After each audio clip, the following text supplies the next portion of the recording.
দর্শক, Walton smart fridge presents TVS ইনসাইটে আপনাদের স্বাগত জানাচ্ছি। আমি রিয়াদ হোসেন।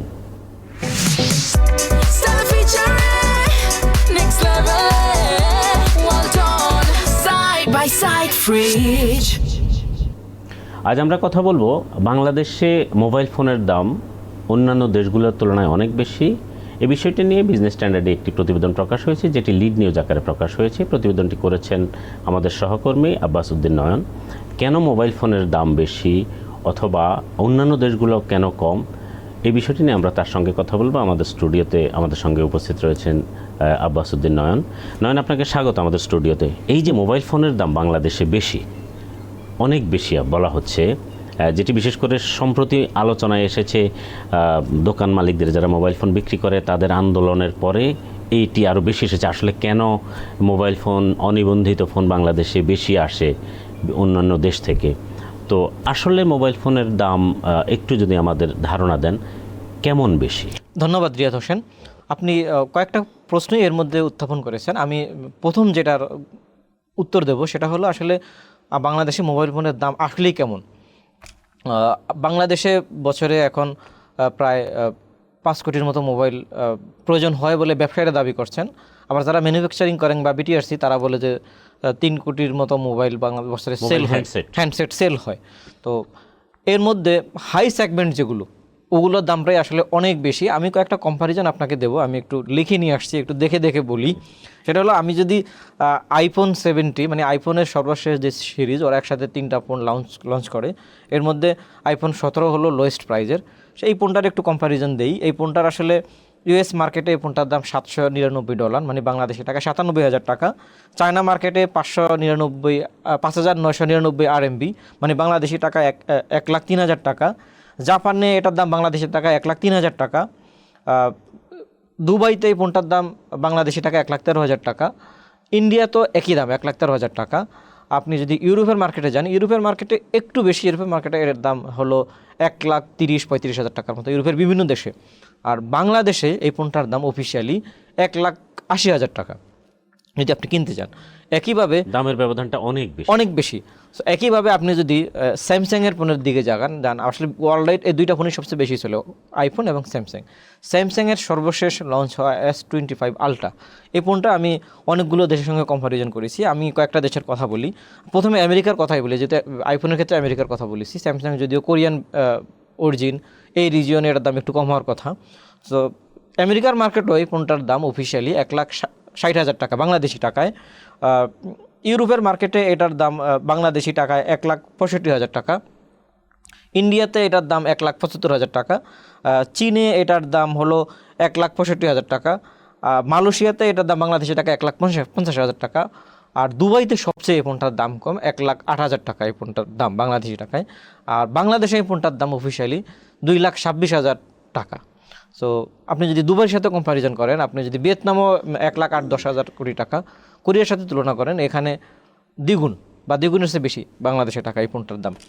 আমি আরেকটা ফোনের কম্প্যারিজন করেছি। এই দুইটা ফোন বাংলাদেশে অ্যাকচুয়ালি ইম্পোর্ট করে দিতে হয়। বাংলাদেশের দুইটা ফোনের আসলে ম্যানুফ্যাকচারিং কিংবা অ্যাসেম্বল কোনো কিছু হয় না। তো আরেকটা ফোনের কম্প্যারিজন আমি করেছি, সেটা হলো বাংলাদেশে ব্যবসায়ীরা দাবি করছেন তারা এই ফোনটা বাংলাদেশে ম্যানুফ্যাকচারিং হয়, মানে যদিও আমরা জানি যে অ্যাসেম্বল হয় অ্যাকচুয়ালি। তো এই ফোনটার দাম ভিভো X200-কে আমি কম্প্যারিজন করেছি।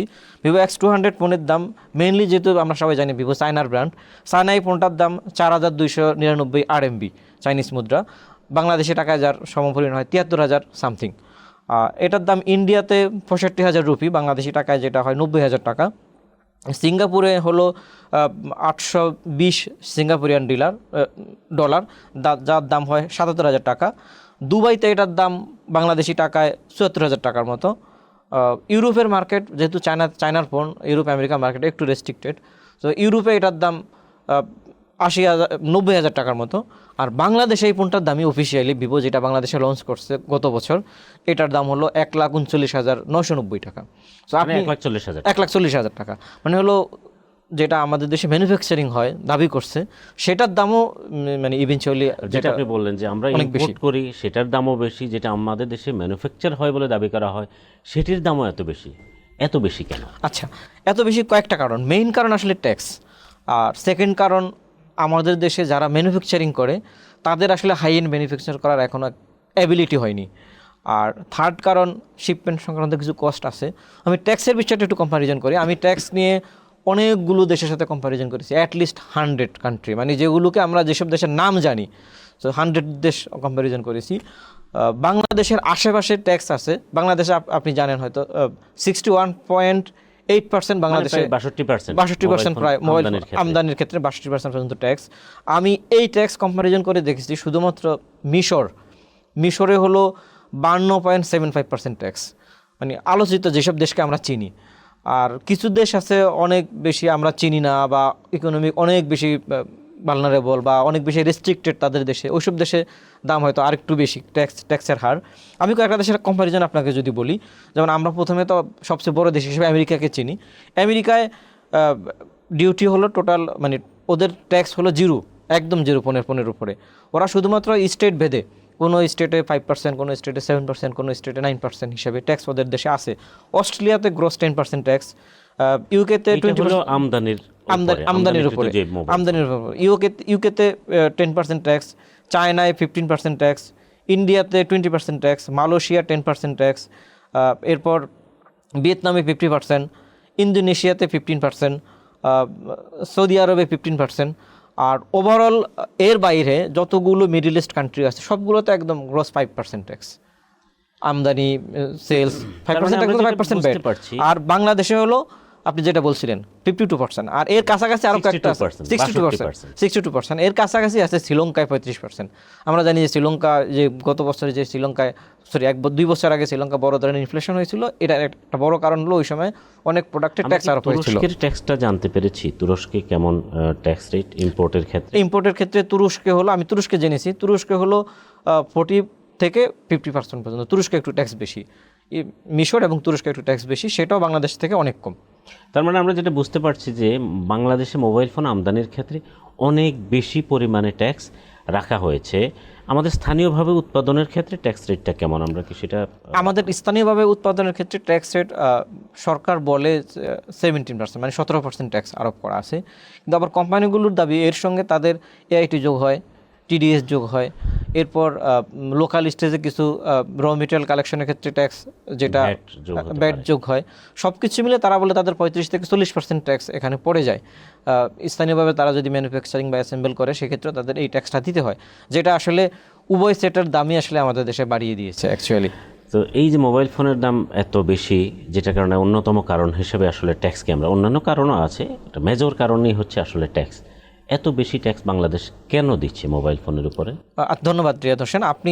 আপনি যেহেতু এনবিআর যান, আপনি জানেন এনবিআর মেনলি 2017 সালে বাংলাদেশে সিম্ফনি, ওয়ালটন এরা প্রথমে পণ্য উৎপাদন করবে বলে এনবিআর কাছে যায়, যে আমরা আসলে পণ্য উৎপাদন করতে চাই দেশে, আমাদের এই সক্ষমতা আছে, আমাদেরকে আপনার ট্যাক্স সুবিধা দেন।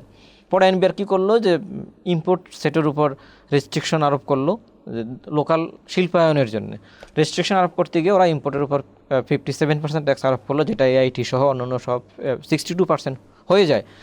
আর একই সঙ্গে তারা লোকাল সেটের উপরও কিছু ট্যাক্স দিল। প্রথমে একটু ইনসেন্টিভ দিল, পরে আস্তে আস্তে সেটা বেড়ে এখন প্রায় 40%-এর মতো হয়ে গেছে, মানে ওদের কম পাইল ট্যাক্স যেটা। আর মেইনলি লোকাল শিল্পকে সরকার সাপোর্ট দেওয়ার জন্য এই ট্যাক্সটা আরোপ করে।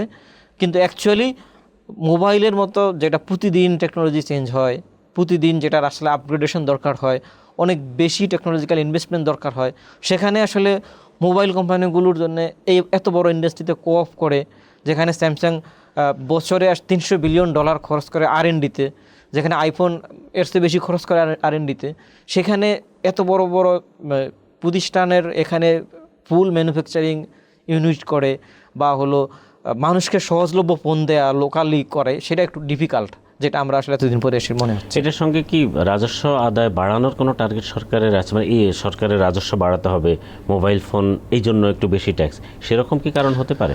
সরকার আসলে একটা কথা এটা বলছে যে আসলে এটার মাধ্যমে মোবাইলের ট্যাক্স বৃদ্ধি না, হয়তো সরকার লোকালি একদম 0% ট্যাক্স করে দিতে পারতো, যদি সরকারের আসলে ট্যাক্স আহরণের কোনো মোটিভ না থাকতো। সরকার যেহেতু লোকালি 0% করেনি, লোকালি প্রায় লোকালদেরও 40%-এর মতো ট্যাক্স দিতে হয়, যারা লোকালি অ্যাসেম্বল করে বা ম্যানুফ্যাকচারিং করে, আর ইম্পোর্টে এত দিতে হয়। সরকারের একটা উদ্দেশ্য ছিল। কিন্তু আমি আপনাকে ছোট্ট একটা ক্যালকুলেশন দিই, সেটা আমি শুরুতেই বলছিলাম যে দেশে সরকারের দাবি অনুযায়ী বিটিআরসি বা যারা অ্যাসেম্বল করে তারা বলে যে বছরে প্রায় 3 কোটির মতো হ্যান্ডসেট সেল হয়, এর মধ্যে ফিচার ফোন রয়েছে, আবার স্মার্টফোন রয়েছে। কিন্তু যারা এই যে আনঅফিসিয়াল সেট যারা বিক্রি করে তারা দাবি করছে এটা 5 কোটির মতো বাংলাদেশে অন এন এভারেজ সেট বিক্রি হয়। শুরুতে বলছিলাম। তো এই যে এত সেট সেল হয় বছরে বাংলাদেশে, এখান থেকে সরকার মাত্র 1200 কোটি টাকা ট্যাক্স পায়। তো হ্যান্ডসেটের 1200 কোটি টাকা ট্যাক্স পায়। হ্যান্ডসেটের যে 5 কোটি হ্যান্ডসেট, এটার বাজার ব্যবসায়ীরা বলেন যে 30,000 কোটি টাকার বেশি হ্যান্ডসেটের বাজার। তো 30,000 কোটি টাকার যদি 10%ও ট্যাক্স হইতো সরকারের, তাহলে সেটা অ্যাটলিস্ট 3,000 কোটি টাকা সরকার ট্যাক্স পেত। সরকার আসলে 62% ট্যাক্স আরোপ করে রেখেছে, তারপর মাত্র 1200 কোটি টাকা পায়।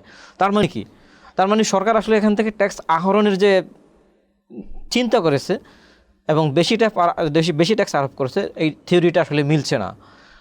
যদি সরকার ট্যাক্স 10% বা 20% যদি ট্যাক্স নেয়, তাহলে সেখান থেকে সরকারের পলিসিটা এখানে কাজ করেনি। একটা বিষয় আমরা বলতে চাই, এই যে ধরুন বেশি রাজস্ব লাগবে, নিশ্চয়ই আপনার জানা আছে যে বাংলাদেশ হচ্ছে বিশ্বের অন্যতম সবচেয়ে বেশি ইম্পোর্ট স্টেজে ট্যারিফ বলি অথবা ইম্পোর্ট ট্যাক্স বলি, বেশি ট্যাক্স আরোপ করা দেশগুলোর মধ্যে অন্যতম। এরকম একটি দেশ আপনি খুঁজলে খুবই কম পাওয়া যাবে।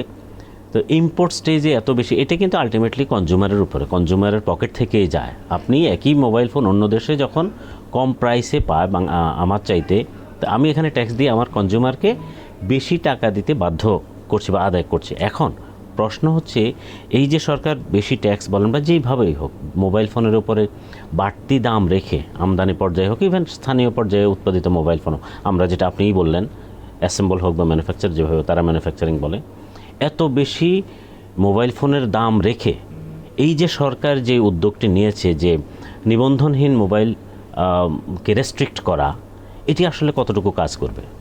ধন্যবাদ রিয়াদ হোসেন। আপনি জানেন যে সরকার আসলে, আমাদের সরকার যেসব পলিসি নেয়, এর ম্যাক্সিমাম পলিসি সরকার হয়তো এক পক্ষের কাছ থেকে একটা কথা শুনেছে বা সরকারের মনে হয়েছে তারা এটা নিয়ে ফেলে, কিন্তু সবার সঙ্গে যে কনসালটেশন করে একটা বেস্ট ওয়ে একটা পলিসি নির্ধারণ করা, সেটা অ্যাকচুয়ালি সরকার করে না। মোবাইলের নিবন্ধনের ক্ষেত্রে আপনি যেটা বলেছিলেন, এটা অ্যাবসলিউটলি এভাবে পসিবল না। সরকার 2017 সালে একবার ইনিশিয়েটিভ নিয়েছিল, সেটা হয়নি। 18 সালে নিয়েছিল, সেটা হয়নি। 21 সালে নিয়েছিল, সেটা হয়নি। 23 সালে অনেক চেষ্টা করছিল, সেটা হয়নি। এখন 24 সালে চেষ্টা করছে, সেটা হয়নি। কেন হচ্ছে না? এই যে বললাম, অফিসিয়াল সেটের দাম বাংলাদেশে 2 গুণ 3 গুণও হয়ে যায় কোনো ক্ষেত্রে। সো ফলে কি হয়, মানুষজন আসলে আনঅফিসিয়াল, যেটা আসলে বিভিন্ন দেশে আনঅফিসিয়াল বলতে সেটা আসলে সরকার দাবি করে অবৈধ, অ্যাকচুয়ালি সেটা অবৈধ বা ক্লোন বা অবৈধ হতে পারে, কেউ এই যে এটা অ্যাকচুয়ালি অফিসিয়াল ফোন। ভিয়েতনামে অফিসিয়াল ফোন, বাংলাদেশে সেটা আসলে আনঅফিসিয়াল হয়ে যায়। ওরা অ্যাকচুয়ালি অফিসিয়াল ফোনটাই আসলে কম টাকা দিয়ে জাস্ট ট্যাক্স ছাড়া বাংলাদেশে নিয়ে এসে গ্রাহকদের হাতে পৌঁছে দিচ্ছে। গ্রাহকরা এটা পেয়ে ওরা ভালো সেটা ইউজ করছে। আর সরকার যে চিন্তা করে ট্যাক্স আরোপ করেছে বা মেনলি মোবাইলের উপরে, যে এটাকে লাক্সারি প্রোডাক্ট হিসেবে সংজ্ঞায়িত করছে প্রথম দিকে, যে হাই এন্ডের স্মার্টফোন লাক্সারি ফোন।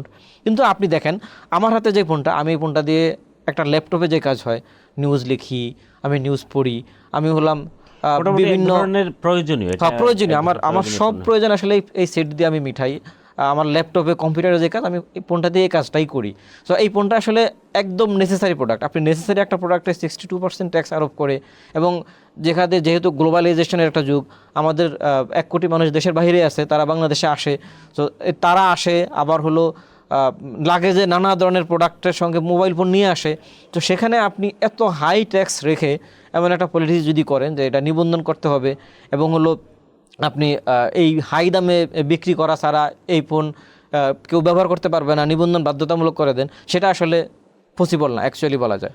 তাহলে আমরা অনুষ্ঠানের শেষ পর্যায়ে আপনার কাছে শেষ প্রশ্ন, যে যদি সরকার এখন যে উদ্যোগটা নিয়েছে, এই নিবন্ধনহীন ফোন বন্ধ করা, ব্যবসায়ীরা আন্দোলনে নেমেছেন এবং এক ধরনের মুখোমুখি অবস্থান বলা চলে, তাহলে এটা সমাধানটা কোন পথে এগোচ্ছে?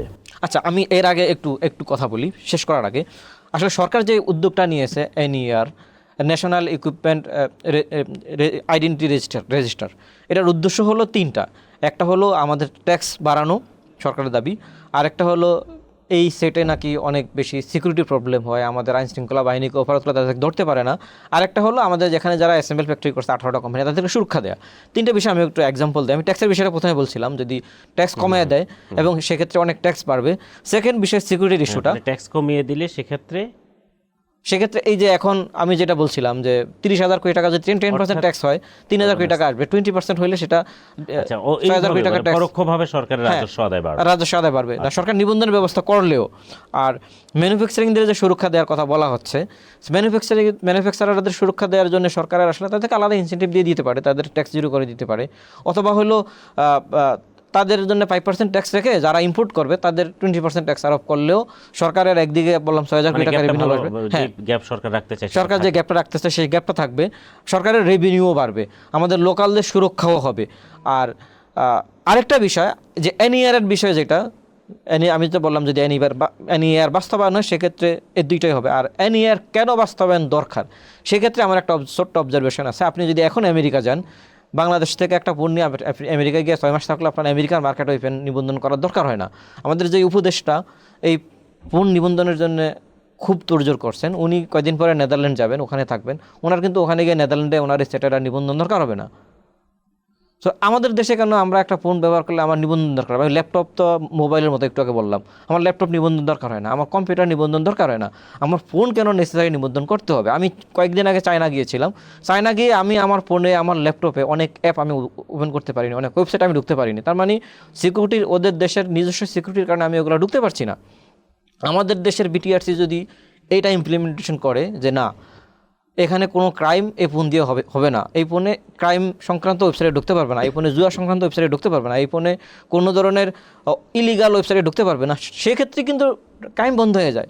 ক্রাইম বন্ধ করার জন্য এনইআর চালু করার দরকার হয় না, বা রাজস্ব বাড়ানোর জন্য এনইআর চালু করার দরকার হয় না। আমাদের দেশের কোম্পানি তারা ম্যানুফ্যাকচারিং, তারা যদি কম দামে আমাকে সেট দিতে পারে, তাহলে কিন্তু আর যারা ইম্পোর্ট করে তারা বেশি টাকা ইম্পোর্ট করে সেট দিতে পারবে না।